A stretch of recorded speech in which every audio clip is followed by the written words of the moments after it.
Welcome. It's episode number 63 of The Rent Roll, your podcast on all things rental housing, apartments, single-family rentals, and build to rent. Lots to cover today. We're going to start off talking about some possible green shoots of recovery in the multifamily market. And when I say green shoots, you're going to hear me say this a few times. I mean it in a very literal sense. I don't want anybody to think I'm talking about some big rebound. I'm talking about it not as a full-blown recovery, but early signs of improvement, like the first signs of green grass in a yard after winter. That's what we're talking about here. Still a ways to go, but we do have some of that. So I'll talk about some green shoots, including highlighting one major Sunbelt market that might be leading the pack in the recovery. Still might, but it's regained more momentum than any other major market these last 6 months, in part because supplies dropped off here faster than elsewhere in the country. And I don't want to get too far ahead of ourselves yet, because again, in places like this, rents are still falling a bit. But given all the uncertainty right now, I think it's okay to pull out the magnifying glass and look for some green shoots like this one. So we'll unveil what that market is in a moment. And then later in today's program, we will welcome in the CEO of CAPREIT, Andrew Kadish. He is, by the way, not the Canadian REIT, but the U.S. apartment and investor and manager by the same name, which operates affordable and market rate apartments across the East Coast and Midwest. I'll ask Andrew about the naming confusion for his company that was started by his father and how it almost went public as a REIT, hence the name CAPREIT, but has happily charted a path in the private market instead. And we'll also talk to Andrew a little bit about what's happening and what he's seeing in the affordable housing LIHTC market, as well as in the conventional space. But CAPREIT has definitely been an active player in the affordable market as well. Also, before I move along, I want to give a big shout out and thank you, a very sincere thank you to all of you who've tuned into the podcast this year. We've just gotten our 2025 Wrapped report from Spotify. So many of you have seen this from music artists and podcasters. Many of you get your own report from what you consume. So we got ours. And what it shows is it's been a fun year. So thanks to you, the Rent Roll ranked in Spotify's top 2% of podcasts for most time listened, with 1 million minutes spent just on Spotify, which, by the way, is our number 2 platform behind Apple Podcasts.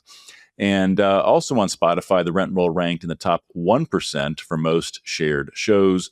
You also tuned in from 43 different countries this year, which is kind of crazy because I only talk about the U.S. market. But I guess that either reflects international investment appeal of the U.S. rental housing market, which is what I want to think, or maybe it's just a lot of you travel to a bunch of countries and listen while on vacation. But here's what I think might be the most interesting and fun stat from Spotify's report. It shows what musical artists y'all listen to when you choose to listen to music instead of a podcast.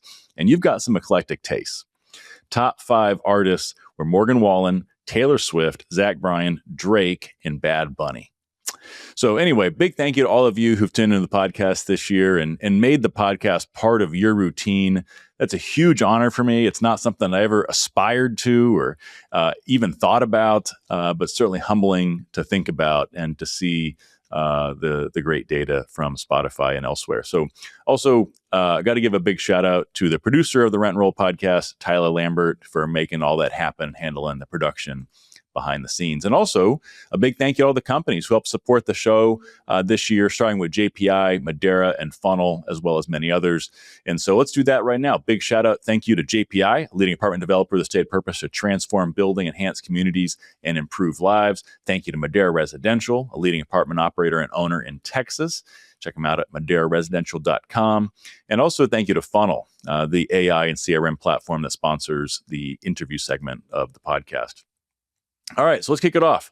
Here's a chart. And before we dive into the chart, I want to talk about today's theme, which is, are we seeing early signs of green shoots of recovery in multifamily?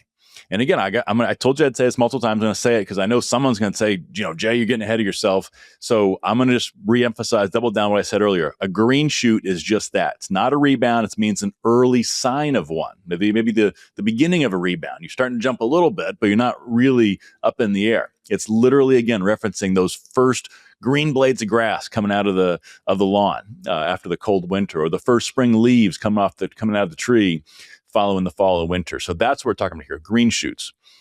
Yardy's most recent monthly report noted occupancy improvement in key markets. And they said, quote, several high supply markets led by Atlanta, Charlotte, Phoenix, Nashville, and Orlando posted occupancy gains due to strong annual absorption.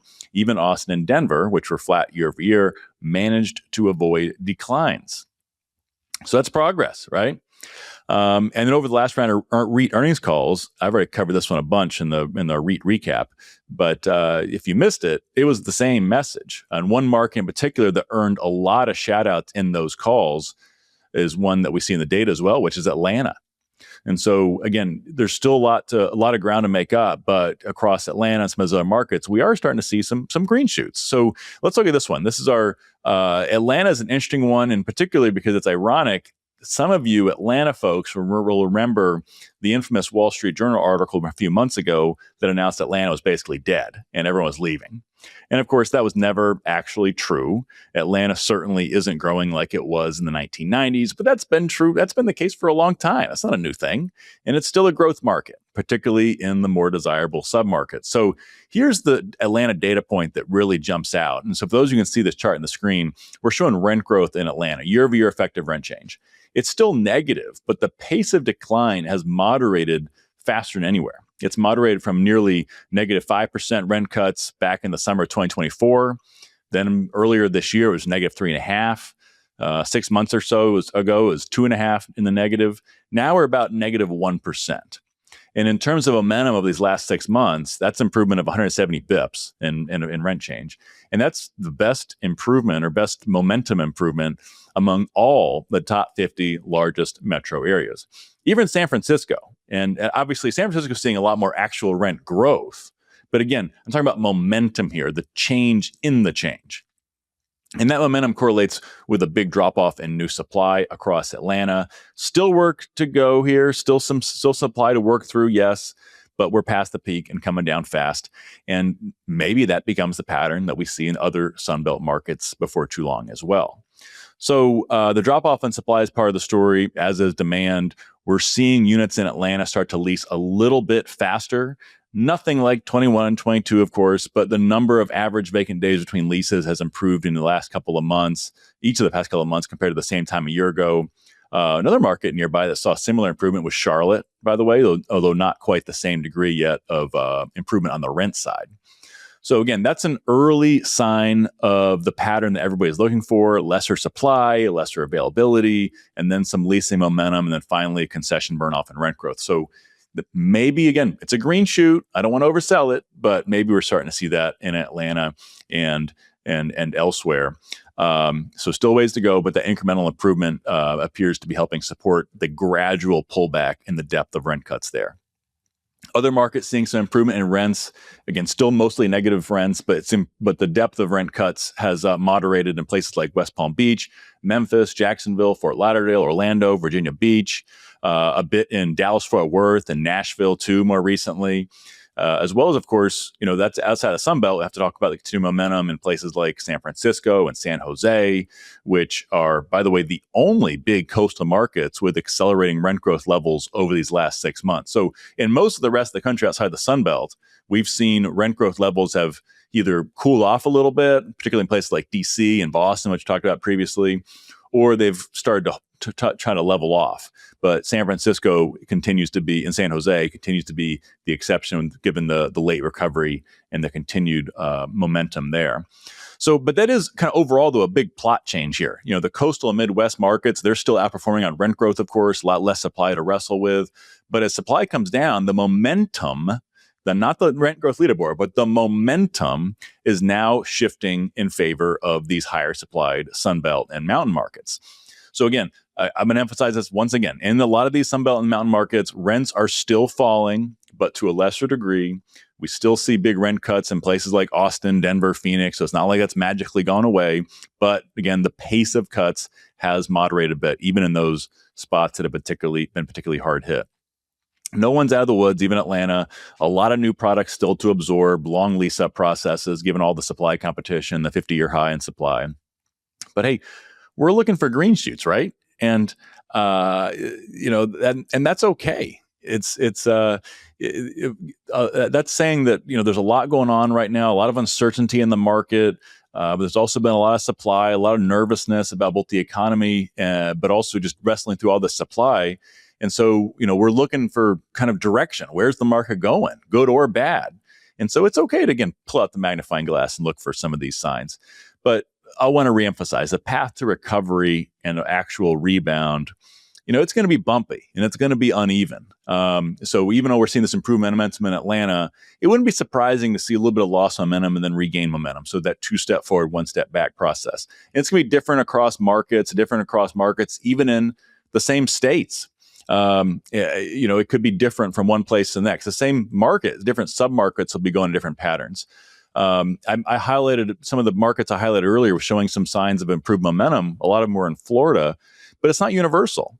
So Tampa is one that's actually lost some momentum on pricing in recent months. And that's a little bit surprising because 6 months ago, Tampa was one that had rebounded to slightly positive territory on rent. So it looked for a moment like it could be an earlier recovery market, but that pattern has reversed these last few months especially. So maybe that's a case of 2-step forward, 1-step back. We'll see where that one goes.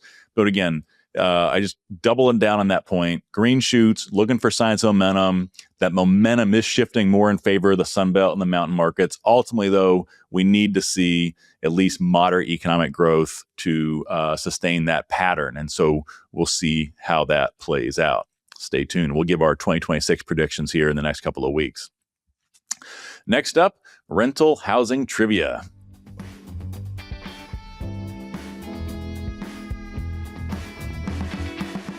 So today's trivia is presented by Foxen, which provides a suite of value-add solutions designed to improve operations, compliance, and property performance. Rethink renters insurance compliance, rent reporting, and pet management with Foxen. And check them out at foxen.com. That's FOXEN.com. All right. So today's question is, according to both CoStar and RealPage, what is the only market in the South region of the country seeing rent growth of more than 1.5% year over year currently? This is for apartments. So what is the one and only South region market seeing more than 1.5% rent growth? Is it Greensboro, Memphis, Miami, or Virginia Beach, Norfolk? So give that some thought and we'll come back in a bit with the answer. But next, in the news.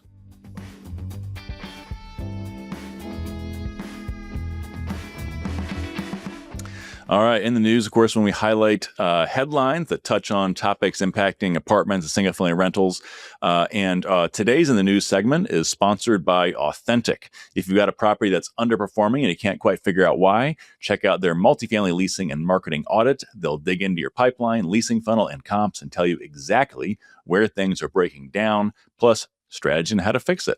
Listeners of the pod get 50% off, so head to AuthenticFF.com and click on the banner to learn more and claim the offer. All right, so we got 3 headlines this week. The first one comes from BizNow. It says, FTC plans to make rental housing fee disclosure rule following Greystar settlement. Okay, so fees have obviously been a big topic in the industry. Last week, the FTC announced a settlement with Greystar over fee disclosure. Notably, that agreement does not include any admission of wrongdoing. But what it does provide is clarity where there's not been clarity, pushing toward all-in pricing with mandatory fees included, as opposed to just advertising the base rent and then having to see maybe that many times those fees may have been disclosed, but further down the details or elsewhere, they're asking to show what's being applied here is all-in pricing up front. And you can see how this can have broad implications on apartments, single-family rentals across the country. So the FTC actually put up a blog this week, and it's something of a warning to property managers and owners, and pretty explicit about that. So let me read part of it. This is a quote. It says, quote, if you're a property manager, a property management software provider, own a rental property, or advertise rental properties, know that advertising a rental price that excludes mandatory charges is a violation of the law. So advertise the total cost of renting your unit up front. And then it goes on to tell industry players to, quote, do a thorough compliance check, review your website and advertisements to confirm they honestly advertise a rental's price, including any mandatory fees at the property. That includes working with your third-party vendors to make sure they're accurately advertising the rental price on all their platforms. And it goes on to say that the FTC is, quote, reviewing harmful practices in the rental housing market and will not hesitate to take action against landlords taking advantage of Americans' housing needs by hiding mandatory fees. All right, so there you go. So we may be in a new era here. Ultimately, it's a good thing for everybody. Again, we need clarity. There's not been clarity in this space. And ultimately, clarity and transparency are good. Transparency is good. Transparency of rent, as well as transparency of the rules. So transparency is benefiting property managers, owners, as well as renters. This brings clarity to all sides. And it works best when everybody is adopting all-in pricing, because that becomes the standard. So that way renters could compare apples for apples. It's harder. I know a lot of people, there's probably harder for them to want to share all-in pricing when their competitors are not, because it makes it look like the competitor is cheaper, even if they're not factoring in all the fees. And so it creates a misleading comparison point. So if everyone's doing the same thing, that's a win-win for everybody. And by the way, some of you may remember we had Joanna Zabrinsky from BH Management on the podcast a few months ago now, talking about this very topic. BH switched to all-in pricing and saw great results from it in Joanna's view. Fewer leads, but actually a higher conversion rate. And so the net impact was positive, more qualified leads coming into the funnel that leasing team could focus on. And so occupancy was not negatively impacted, she told us. So anyway, if you're a manager or owner and haven't been up to speed on this, you probably should take a look. All right, our next headline comes from NBC News, and it says, Senator launches probe of investment groups buying up trailer parks. The letters seek information about evictions, rent increases, and profits at firms acquiring the properties. All right, so now we've seen some focus of the spotlight shifting to trailer parks, more broadly manufactured housing. If only there could be a probe into how to make it more feasible to build more manufactured housing again, that'd be great. But that would unlikely get us a big headline from NBC News. Obviously, a probe into investment groups sounds a lot cooler, I'm sure. But I do think it's one thing for the groups that are looking in this space, I think it's one risk to consider. While the renter demand has certainly been there, we've seen more and more, I think, pressures on the policy front, or at least rumblings of pressures on these types of communities, on manufactured housing more broadly. So certainly some potential to see a more intensified regulatory spotlight on this sector of the market. And our last headline comes from the Wall Street Journal. It says, California's teacher village model spreads as housing costs soar. More schools are offering company housing to prevent educators from fleeing the cheaper locales. They go to Idaho, they go to Texas, end quote. So this is a pretty interesting story. What it's talking about is there's some California school districts that are actually buying apartment properties and then using them to house teachers who may not otherwise be able to afford to live nearby. And that's obviously a huge benefit to teachers, helps keep teachers in place who might otherwise not be able to afford to stay put. So that's a win-win. And it's a good reminder, too, that, a lot of these high-cost cities, places like California, they've tried to use inclusionary zoning to mandate affordable housing construction. But when you mandate it, you actually get less of it. And that's what the science continues to show us. And so you can't inclusionary zoning your way to get enough affordable and workforce housing for the essential workers you need to run your cities and to run your schools.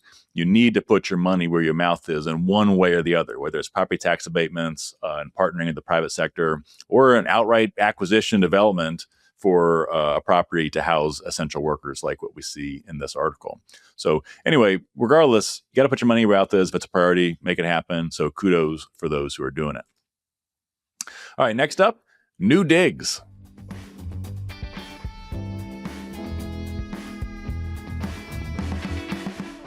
All right, this is a segment we've not done in a while, way too long, in fact. This is where we like to highlight a cool or unique project underway or recently built across the country. This segment is presented by Lee Consulting Group, a strategic marketing and communications partner to the real estate and construction industries.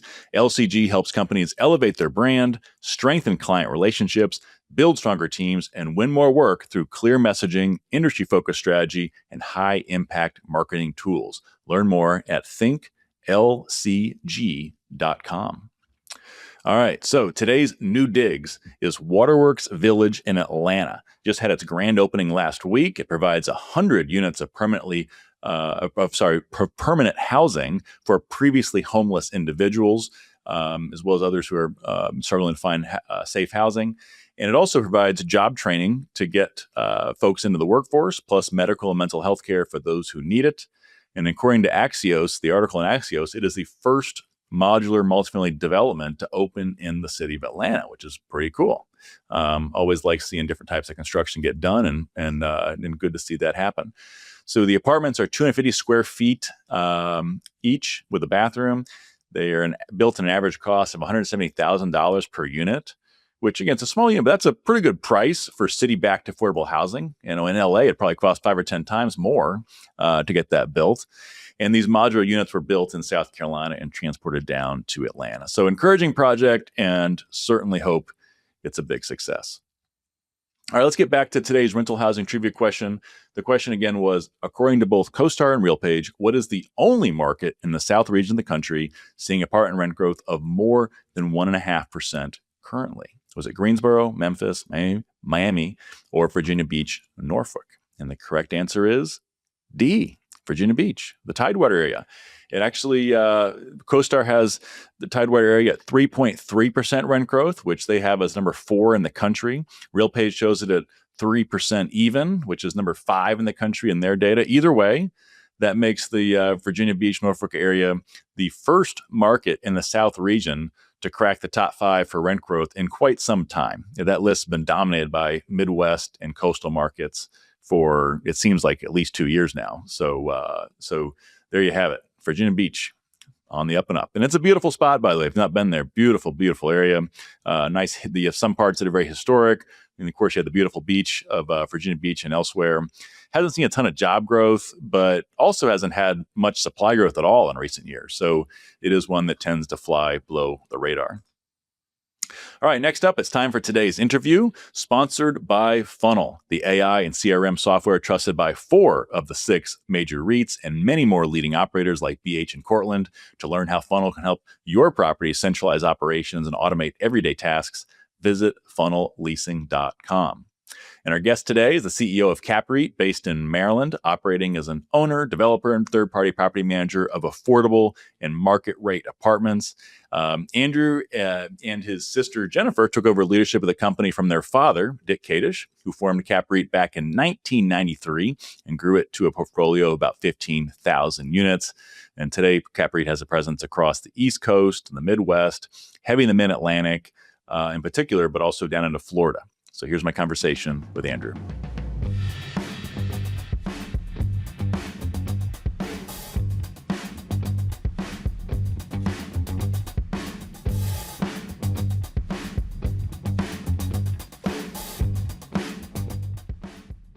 All right, welcome to the interview portion of today's podcast, and I am honored to welcome in the head of CAPREIT, Andrew Kadish. So Andrew, thank you so much for being here. Jay, you're a long time friend of mine. I really appreciate the opportunity, so thank you. And long time listener too, so thank you. Well, I'm excited to talk shop with you. So, but before we get into it, tell us some of the background of CAPREIT. Obviously, family business, been around now for a bit, but tell us some of the story. Yeah, sure. So CAPREIT was started back in 1993 by my dad, Dick Kadish. It was a wannabe public REIT. And my dad was trying to acquire about 20 apartment communities, really focused on the 3 regions where we're situated today. That's in the Mid-Atlantic, Southeast, and Northern Midwest, really as far west as the Mississippi River. Was going out to the market, wanted to raise funds to acquire this portfolio, and needed to raise about $250 million in equity, but only raised about $175. So a failure. And my dad always said it was the greatest failure he ever had.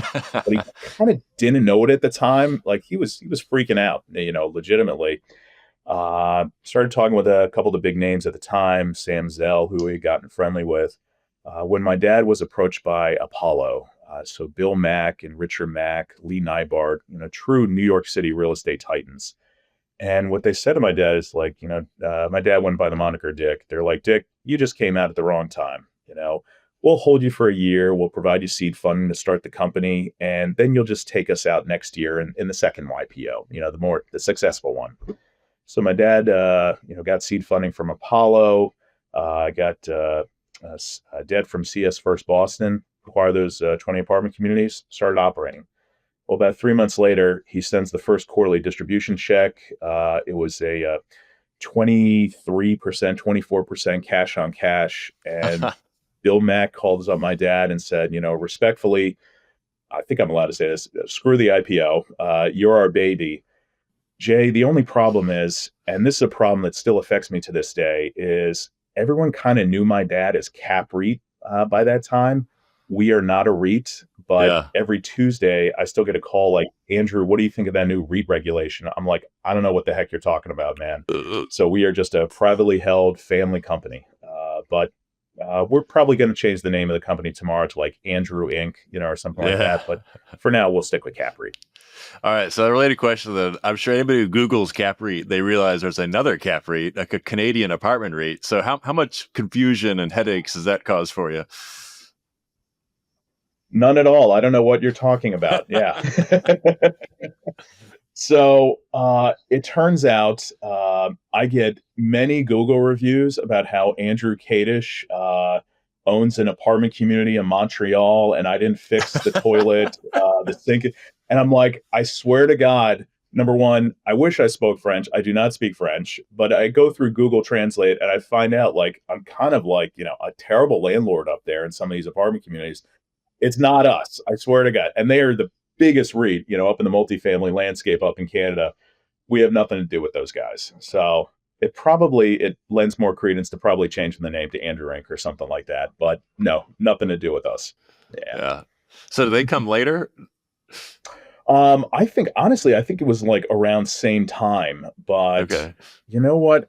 It brings to mind, maybe they owe us like $100 or something like that. They definitely stole up on our name. So, well, I know you kind of joke about Andrew Company or something, but would you ever change the name, or is just you're sticking with the company your dad started with that name?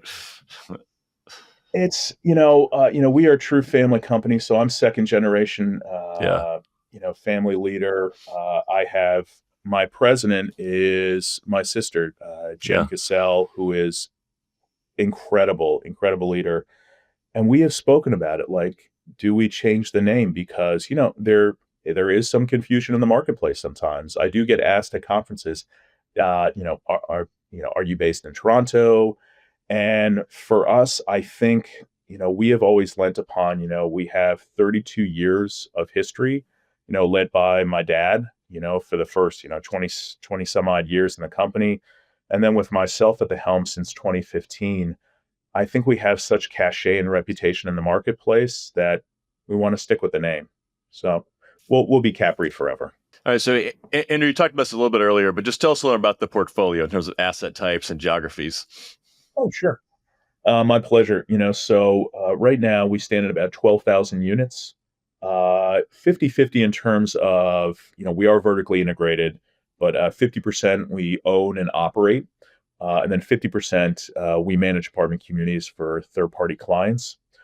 We have operated in Mid-Atlantic, Southeast, really, Southeast, through Florida, and then also Northern Midwest, operating, really from the secondary cities, where we have our largest concentration are those secondary cities: St. Louis, Missouri, Minneapolis, Minnesota, Indianapolis, Indiana, Richmond, Virginia. And to be frank, we've had boots on the ground there since our inception, 32 years ago, and still a lot of legacy employees, from when CAPREIT was first founded.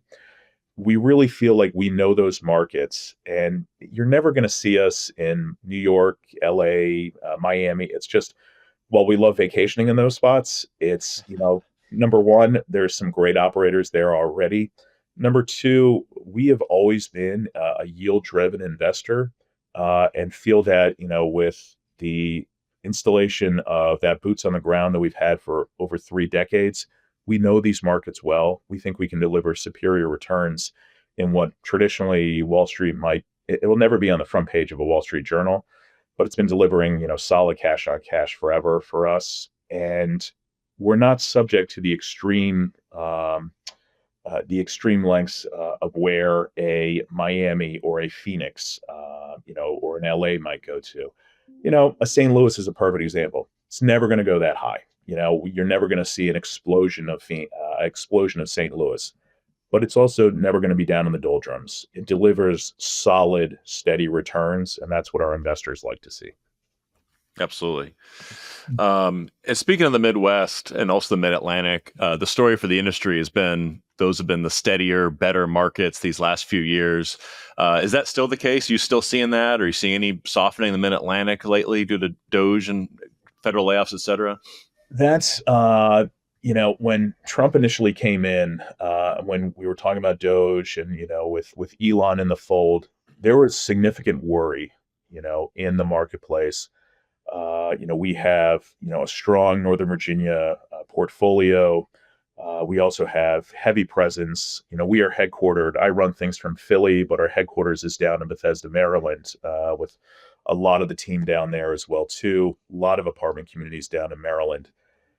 Doge, though, while it raised the ire of many multifamily investors, it hasn't raised much concern. We saw very little softening, if anything, from the Doge impact, and it seems like lately that Doge has really gone the way, of the dodo bird, so to speak. We're not seeing mass terminations, mass layoffs. It's the Fannie and Freddie, potential privatization is concerning. But really, I think what has affected us in the Mid-Atlantic is investor sentiment, investor interest due to the regulatory landscape. Montgomery County, Maryland, where I grew up in Rockville, has some of the most onerous, control regulations. You've spoken about it on your podcast many times, and it is quite concerning where, I think in practice, you're definitely seeing, some limitations. It's not, the rental industry is not going to disappear overnight, by this legislation. But what's concerning to me is that once you've opened that gauntlet, it could go further and further and further. Like it's like what we talked about in law school, that slippery slope. Like where is it going to end? Number one. And number two, in practice, rent control has never increased supply. Rather, what it's done is dampen investor interest, not only in just, new starts and whatnot and new supply, but also in existing acquisitions by investors, where investors are just like, look, I'm too concerned, and we have a big red X on Maryland right now, especially in Montgomery County. So that has really hurt us. Doge has not. Yeah. Yeah, certainly a slippery slope effect. There's plenty of consequences of that in New York City these days. So 100 years of rent control, and it only further accelerates. Couldn't agree more.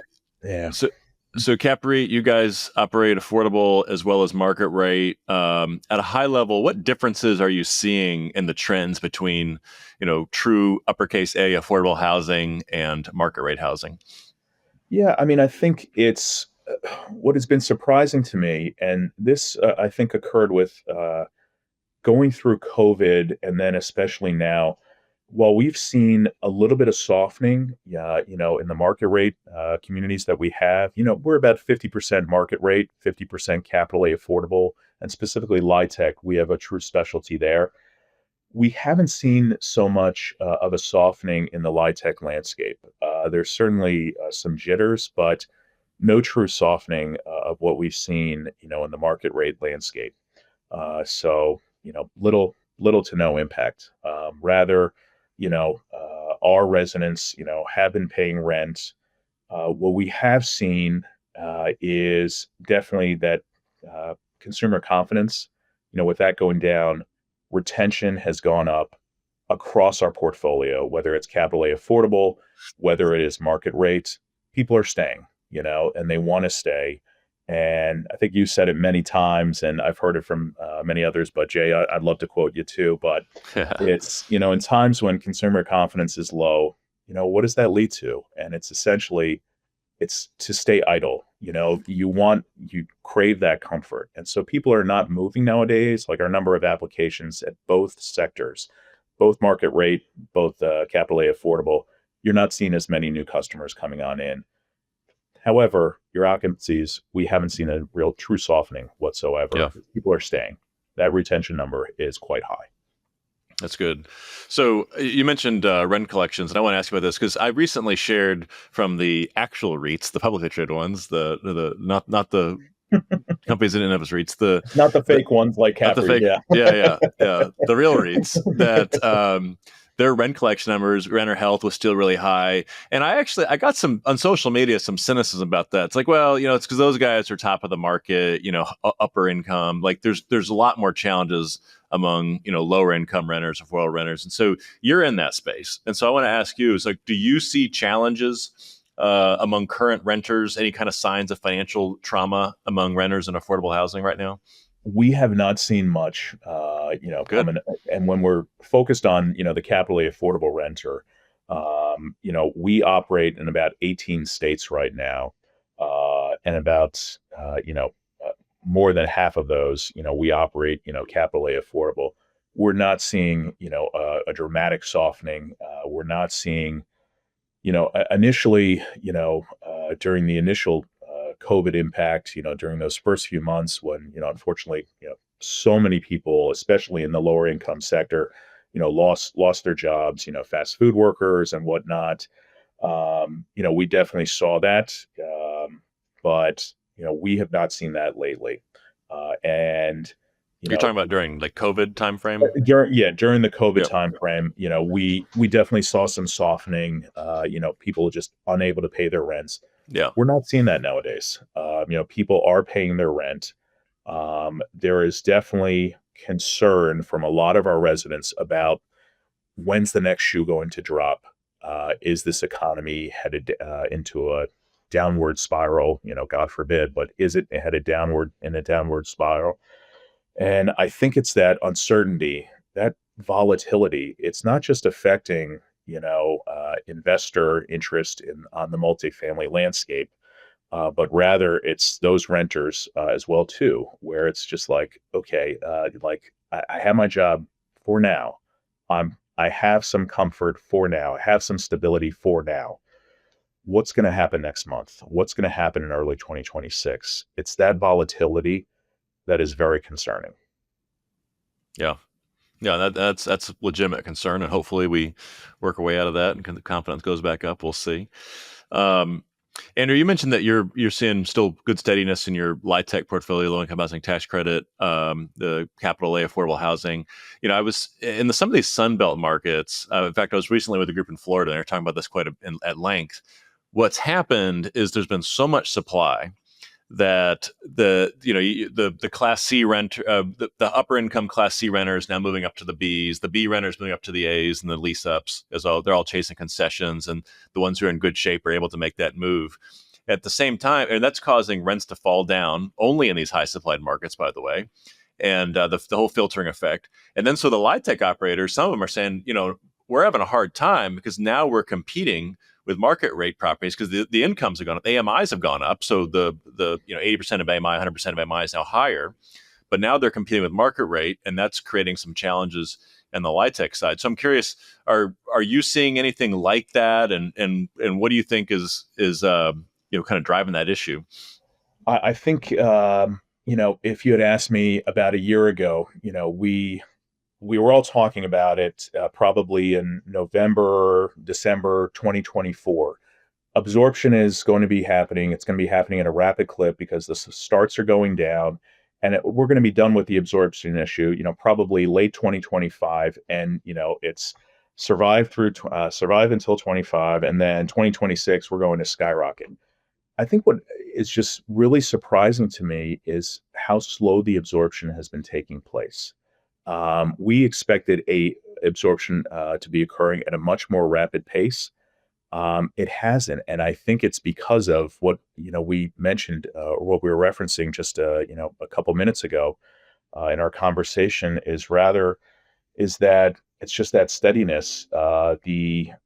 The renters, kind of renters and buyers just staying in place, and I Yeah. think we've seen a lot of that. To be frank, right now, in terms of, Jay, going back to your original question, in terms of, that competition with AMIs, skyrocketing up, that, traditionally low income, that LIHTC renter, so to speak, being able to move up to a class C plus, Class B minus, community as well too.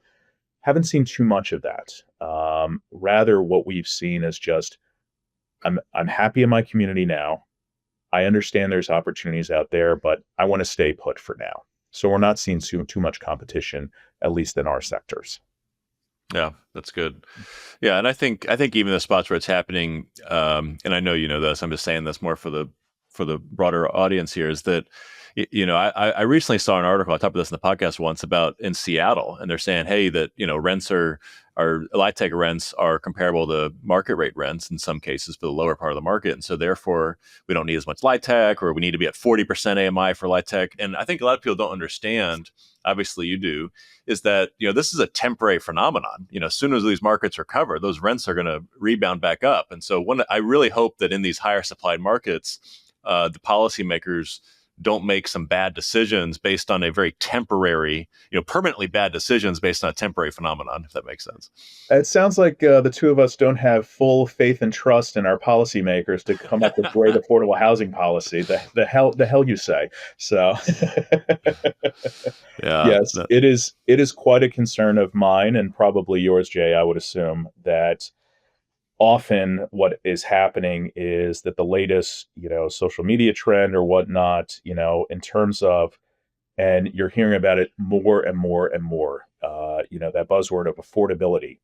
And affordability is an incredibly important concept, but there needs to be research and guidance behind that in terms of implementing good research-backed policy rather than just simply hearing, okay, well, if we institute rent control, supply is going to go on up, people can afford to pay their rents. It's just, it has never happened in practice.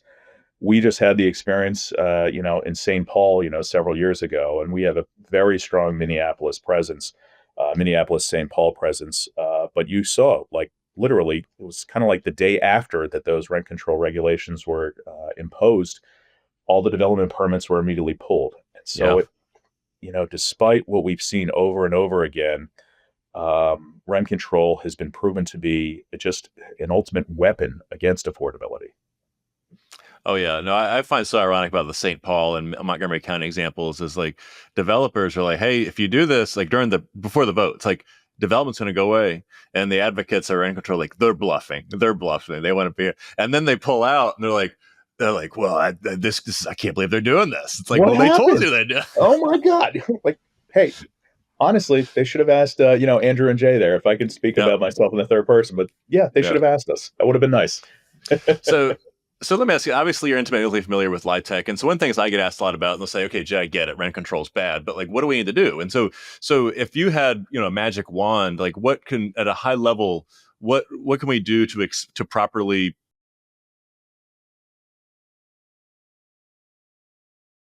that would really create a better solution for renters and for cities, et cetera? I didn't realize this was going to be a 36-hour podcast because I can talk about this for a long time. And okay, high level, I never shut the hell up either. So I'm glad to take part in it. But I can think of just several different things on an immediate level. Number one, what you've seen so far is, regardless of, if AMIs are skyrocketing in certain areas or AMIs are potentially going down in certain levels, expenses have skyrocketed, and it's the insurance market, has been an absolute killer. Property taxes have been an absolute killer. And so, that initial pro forma that any developer is going to go through, to establish new LIHTC supply, if they're not going to be able to devise or engineer a good pro forma that's delivering solid returns to themselves and to their investors, they're not going to bother. So at the very least, there needs to be some assistance, whether on a federal, state, municipal level, to help with those concerns on the insurance. Florida has always been a nightmare, but across the country, but insurance and property tax. Number two, I think the regulatory landscape, I think, you are seeing some new entrants into the affordable housing industry. My friend, Bob Hart at True America just launched a new platform. You're seeing Bridge and Avaneth, Daryl Carter, another friend of mine, and just an incredible leader in the affordable housing industry. But I think what is preventing many from moving forward into the industry and providing more housing to the LIHTC sector is the sheer fact is it is incredibly burdensome on the owner and steward of affordable housing in terms of regulation, compliance, and whatnot. And so it's almost become, you know, mountains of red tape, so to speak, that prevent, you know, others from moving forward into the industry. Yeah. It's often, you know, you sometimes remove those barriers, you allow more entrants, more participants into that industry. That's probably number two. Number three, really on the federal level, is there needs to be, you know, more decision makers with a very good, very good, frankly, research-backed background into affordable housing, and how can we make the LIHTC industry or LIHTC regulations more developer friendly. I think right now it is incredibly difficult to secure multiple sources of funding, especially during this time when you see great volatility in the market, where, to be frank, a lot of our institutional capital partners have spoken to us and just said, it's too volatile right now. I'd rather wait, see how things play out for the next 6 months, and then I'll get back into the investment mode. Right now, I think what we're seeing right now is just guys who would rather say, you know what, I'd rather not do the deal than potentially do a deal and have it blow up. So I think you need to not listen to what's going on in the marketplace and create a program, a LIHTC program that can work in times of economic scarcity and one in times where you have a booming economy. Yeah. Well, and a quick follow up, and obviously for HUD, they've made a point about saying that we want to cut some red tape and whatnot, and brought in some people for the LIHTC background, like Frank Cassidy and others. So Sure. is it, you seeing any signs of it getting better yet, or at least trending in the right direction? Hopefully. I mean, I'm a generally optimistic guy, Okay, but good. I I think it's going to take a little bit of time. I don't Yeah. think you're going to see what Trump and Elon promised with Doge, you know, where, hey, we're going to make all these cuts and everything's going to be great, you know, on Tuesday. This is multiple, you know, I hate to say this, but is this a generational issue? Yeah. It could Jay, it could quite possibly be, but now is a good time to start because the issue of several million, you know, needing households, you know, it's not going to go away. You know, there's no amount of legislation that can get us out of that hole, but we need to make a start. Yeah.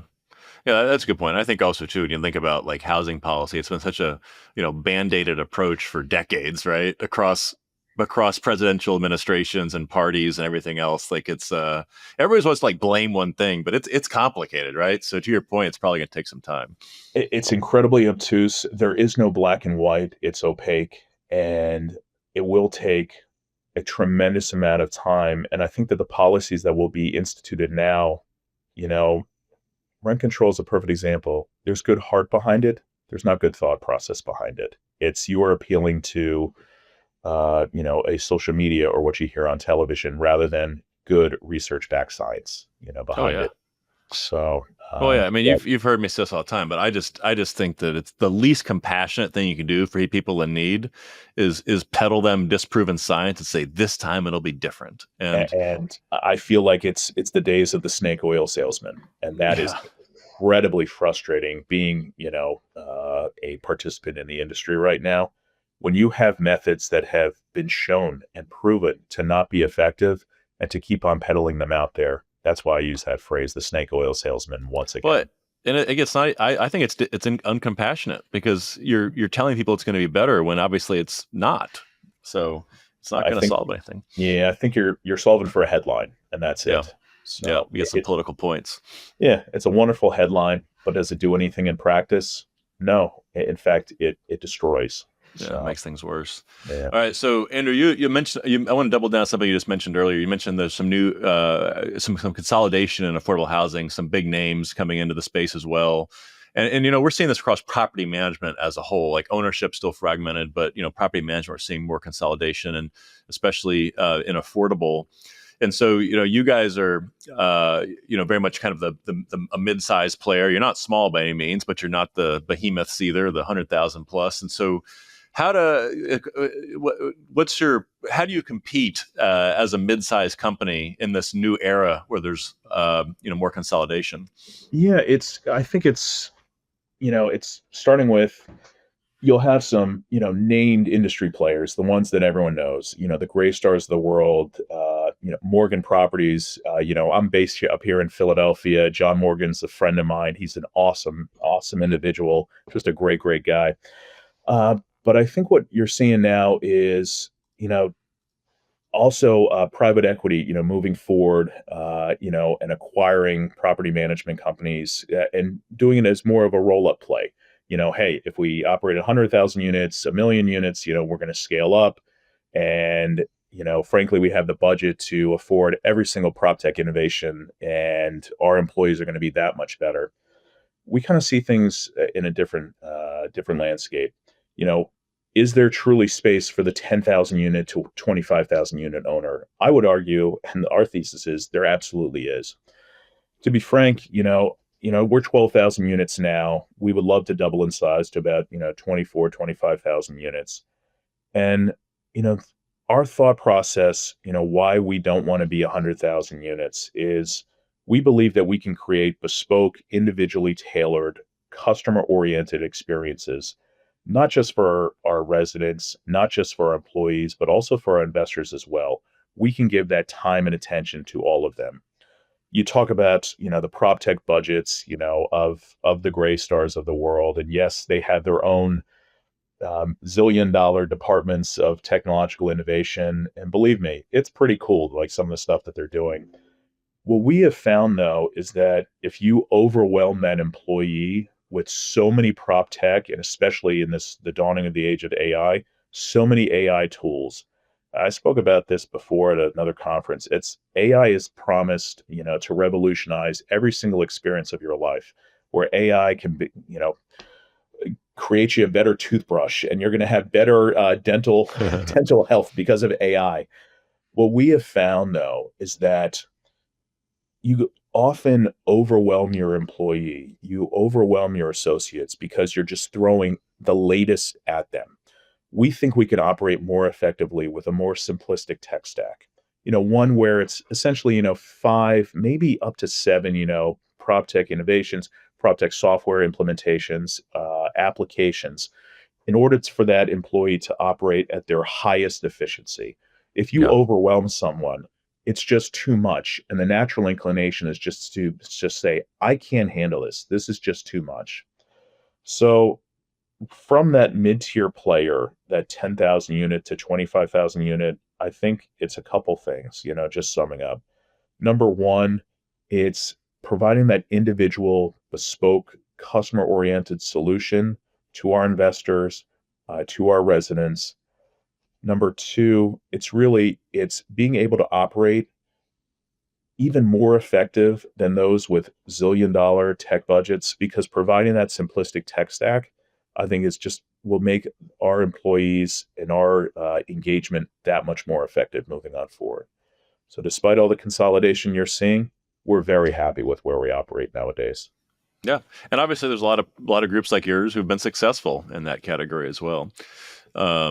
So let me ask you another question. You guys have recently expanded into development, and obviously industry wide, we've seen a big drop in starts. And so, is now a good time to ramp back up? If not, when is? And then for you guys, what product types and locations are the ideal first targets in this next cycle? Yeah, thanks for asking, Jay. It's so I got to go back in our history. Since '93, we have always been existing guys. Development, it's too much risk. I remember my dad was just saying, like, those people, they have their risk tolerance is insane. I'll never get into that. CAPREIT will never do that. Well, meanwhile, I think it came about in 2020, 2021. COVID, you had multifamily apartment community pricing just skyrocketing to just crazy levels. we have a lot of our institutional capital partners who are just saying, like, Andrew, look, we love you, we love the company, you're incredibly good looking, and thank you, I appreciate you saying that. Uh, but like, we're beating pro forma by 20-25%. Like, this is crazy. We got to take the chips off the table. So we sold out of, several thousand of our units. But at the time, every Monday morning we have our all hands on acquisition call, and our disposition section was about, 55 minutes, and our acquisition targets was about 5 minutes. So it's, hey, guys, let's look at other sectors, something that, traditionally we haven't operated in before, but one where we can bring in, our smarts, our knowledge of the submarkets, our boots on the ground, so to speak, over these past 3 decades. Where else can we operate? And we were able to form a joint venture with, a very good friend of mine, Blake Gable, over at Barron Collier Companies. And Barron Collier Companies is really the namesake family of Collier County, Florida. So Naples, Florida being their county seat. And what we've seen in Southwest Florida is a traditional, just incredible, burgeoning locale with not even just class A, but class AAA apartment communities. But it's really priced out that renter, whether it be, your workforce housing renter, or even like, just getting into the lower tiers of the white collar. And so we have a burgeoning development portfolio of about 5 apartment communities, hoping to do more, all in Bonita Springs, Naples, and Ave Maria, which is a large master plan community. It's about 6,000 single family homes. Uh, Barron Collier Companies is the master developer there, but they have no apartment communities. So we'll be building the first, hopefully second, hopefully third apartment community there in Ave Maria. And I think it is quite exciting because we're serving a renter populace that has not been served well there by existing developers nowadays. Great. And I wanted to also ask you, I was just looking, I saw y'all are getting into some BTR as well. I saw one of your team members talking about this recently. Is that? Yeah. So our build to rent, we actually completed our first build to rent down in Greenville, South Carolina, community called Baldwin Chase, about 120 units. Uh, what you what was really interesting is, and what I would encourage all of your listeners to never do, is to start lease up the week of Christmas, when Sounds no like good one. advice. Yeah. It was. Oh my God. Just one of those mistakes where you look back and just say, like, never again will we do that. I'm glad to say, we are trending 95% occupied now. It's been a Good. fantastic success. Thank God. But we're actually, we're just about to sign on another 156 units in Spartanburg. Yeah, Nice. Greensville and Spartanburg, it's, we had not operated there before. And I think when we learned of the opportunity there, flying in and you see this massive BMW production Yeah. facility there, Boeing being there, so you get some good airport, the great airport, Greensville Spartanburg Airport. Also, just with the import coming in as well, coming up from Savannah. I think it's quite exciting locale. And that Greenville Spartanburg area, it kind of fits CAPREIT's mold, where it is not a major city, but it is that secondary city where, you did see a lot of supply go on, but I would argue that the populace has just grown and grown and grown. So we are quite comfortable operating in that locale. Can't wait to build some more BTR communities down there. Yeah, no, Greenville is one of my favorite secondary or tertiary markets, and that's a good, vibrant area to be in for sure. Well, Andrew, this has been a lot of fun. Thanks for making some time today, and best of luck heading into 2026 as well. Jay, I really appreciate it. I look forward to seeing you down in Dallas, and you promising me, a couple PBRs and some barbecue. So thanks, man. Really do You appreciate got it. We'll get some good barbecue. it.